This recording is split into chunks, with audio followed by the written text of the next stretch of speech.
So this spaghetti bolognese costs less than £4 for the entire thing, which is under £2 a portion, and we're not using beef mince. It all starts with this, a cheapo can of corned beef. No fancy ingredients, no long prep, just using cheap, affordable ingredients that are accessible to everyone. If you've only got a few quid and you're trying to tighten the purse strings, but you still want something tasty, this is what you need.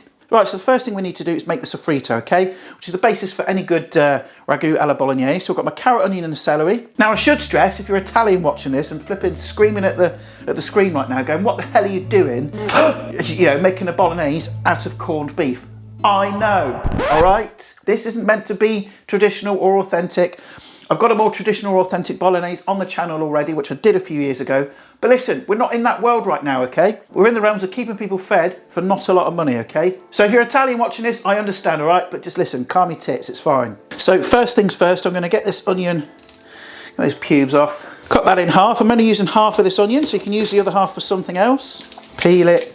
And I'm just gonna nip off the ends, the root part, get rid of that. And cut it into rough chunks. No need to be too fussy or precious with it because it's all going to get whizzed up.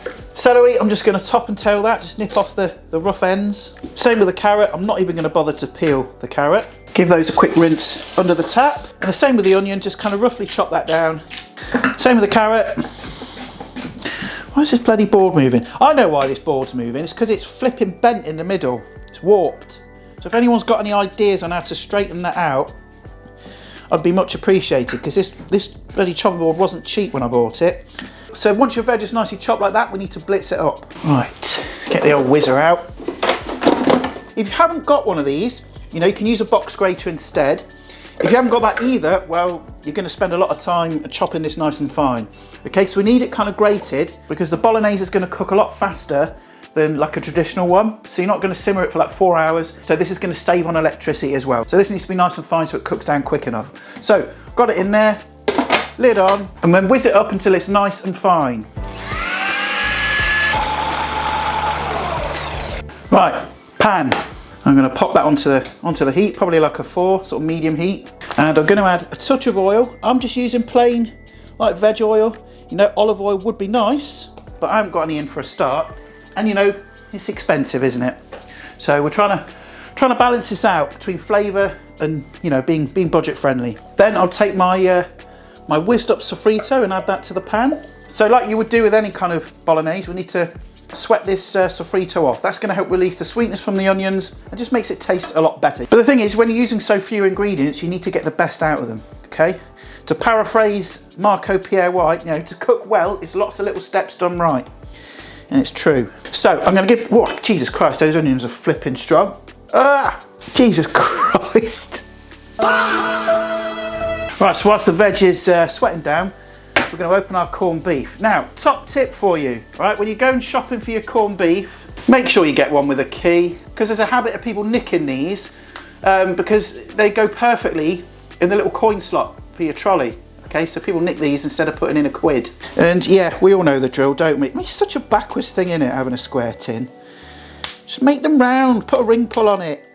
But anyway, success, we're opening it. Yum, delicious processed meat slab. And all I'm gonna do is just cut this down into cubes. Don't worry too much because it's gonna kind of melt and sort of break down in the pan, but it just makes it easier to add it. Just chop it up. There we go, corned beef ready to go. Right, so our veggies have been sweating down now for about sort of 5 minutes or so. So now I'm gonna wedge in some tomato paste. You want about a tablespoon. This is gonna add a little bit of extra richness and depth to your ragu. And like I've mentioned previously, you need to cook out the tomato paste. If you don't, the finished dish will taste like metallic and a bit tinny. Only needs about a minute or so, it's fine. Tomatoes. Now, as I've mentioned many times before, but I'll say it again for those at the back, don't buy chopped tomatoes. Buy the whole ones and then just kind of crush them yourself. The reason for that is because the plum tomatoes are a much higher quality. They tend to be sweeter, richer. Because the chopped ones are all like the end bits, leftovers, they're generally a lower quality. So even if you're buying the cheaper ones, the own brand stuff, still buy the whole plum ones and crush them yourself. It's a messy job, but just get your hands in there. Crush it all up. Make sure your hands are clean, obviously, because no doubt there'll be someone in the comments. Oh, you didn't wash your hands. Shut up. I'm not in a restaurant selling it, am I? Okay, so that's all cooked down nicely. So now I'm going to grate in my garlic. I'm using fresh garlic. If you haven't got that, you know, you could use the dried stuff. I'd steer away from like the garlic because it tends to be a bit vinegary and a bit sour. So just kind of grate that in. And again, just cook out that garlic for about 30 seconds to a minute. That just takes the edge off it, takes the rawness out of it. And now I'm going to add my corned beef. So I'm just going to let that kind of sizzle away for a minute. And a couple of things to note. The first being is texture. So if you were going to use pork and beef mince like I'd usually use in a bolognese, you get that nice sort of chew, that meaty texture, which you're not going to get with the corned beef because it's soft. I'm absolutely fine with that, doesn't bother me at all. But if you want a bit of extra texture in there, you can do two things. If you've got like a couple of sausages in the fridge lying about that need using up, break them up and add those in. That'll give you a little bit of extra chew. Or you could add something like lentils, okay, which are going to add a little bit of bite. So you could use it half and half corned beef, half lentils, or you can just like wedge in half a tin for that extra bit of texture. So a couple of top tips for you. And there you can see it's starting to break down now. It's going nice and soft. Now, depending on the brand of corned beef that you use, you know, they all have different kind of meat to fat ratios, different amounts of salt, etc. So you may find as this cooks out, when we add the tomatoes and everything else, a layer of fat might pool on the top, okay? You can just kind of skim that off with a spoon if you want. I don't mind it because it's all flavour to me. So now I'm going to add my tinned tomatoes. And I don't want to waste any of that, so I'm just going to swill it out with a little bit of water. And probably add it to the can as well because there's a little bit of juice left in there as well. Swill that around, you don't need a lot. Add that in. I'm going to add a twist of pepper. I won't add any salt because, you know, corned beef can be quite salty, and I'll just adjust it at the end if I need some. And I'm also going to add, just because I've got it in the cupboard, a little bit of oregano.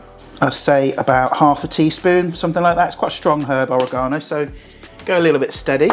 Then just pop a lid onto that and then gently simmer that away with the lid on for about 20 minutes until the carrot, onion and celery are nice and soft, cooked all the way through. And you want to reduce the liquid in that a bit as well because you don't want it to be too soupy, because by reducing the sauce you're also going to get some of that texture back. I've also got my water on the boil for the pasta. I'm using bucatini, which isn't traditional. I know, right, there's no such thing as spaghetti bolognese in Italy, but like I said before, we're not in the world of perfection, are we? Okay, we're just trying to feed people for as little as possible and use what we've got. So use whatever pasta you like, really, doesn't matter. A few inches later. Right, so our bolognese, our ragu, is probably about 10 minutes away, I would say. So what I'm going to do now is get my pasta on. And there's about 120 grams there, which I think is plenty for one person. You might want a bit less, you might want a bit more. It's up to you, and it's your dinner. Water's boiling, so wedge that in. And I'm gonna boil that for about, I'd say 9 minutes or so, just until it's like a little bit al dente. For me, there's nothing worse than overcooked pasta. I hate soggy, wet pasta. It needs to have a little bit of bite to it. So as the pasta's cooking, what I'm going to do now is take the lid off, and I'm going to take about 5 or 6 fresh basil leaves and just sort of tear them in. If you haven't got fresh basil, you can use dried. But if you haven't got either, just leave it out. And I will just give it a little quick taste for salt. Could do with just a little bit, just to help it along. And I'm going to leave the cover off now, just to kind of reduce that sauce a little bit more. So come back in a second for the finishing touches. So I think my pasta is ready now. And a quick little tip for you, right, to test if it's cooked. Right, you don't need to do any of this flipping nonsense of like throwing it against the wall and if it sticks, it's cooked. The only way you're going to tell if your pasta is cooked is to take some out of the pan and taste it. Bob-on. So I'm only doing one portion for myself. So what I'm going to do is take my pasta and turn the heat off on that. And add it to this bowl. Okay, it doesn't matter if you get a bit of the pasta water in there. In fact, you almost want that. And we're going to dress this pasta. So take a little bit of your sauce. Okay, say like a tablespoon and a half. And mix that sauce in with the pasta. Get it fully coated. Add that to a nice looking plate or bowl. Then add some more of your ragu sauce on top. And it just wouldn't be right if we didn't add a load of cheese. Okay, I'm using Grana Padano. You know, it's cheaper than Parmesan. You could use like the Italian hard cheese that you can also get. I've seen it in like Sainsbury's. Or even cheaper, use those little plastic tubs that you find down the grocery aisles. It's not really cheese, is it? But listen, we're not here to judge at the minute. People are just out there trying to survive. And then finish it off, just a little teeny tiny basil leaf. Now, if that isn't one of the most tastiest looking budget date night dinners ever, then I don't know what is. And at £2 a portion, you cannot go wrong, can you? It's actually really delicious, it works. And you can probably stretch this out to 3 people, make it even cheaper and go a bit further. If you've got like a little one, chuck in a bit of extra pasta, some garlic bread on the side, you can probably eke it out to 3 people. But that is stunning. So there we go. All right, who knew corned beef could taste so good? So there we go. Let me know in the comments what you think of my budget busting bolognese using corned beef, and leave some suggestions as well of any other canned goods that you want me to kind of make recipes from, because this series is really popping off at the minute. My last 4 videos are doing really well, so it's clear that this is the sort of thing people are looking for right now. But listen, I shall love and leave you. I'm going to finish the rest of this. Don't forget to like, share, subscribe, and I'll see your gorgeous faces next time. Ta-ra for now.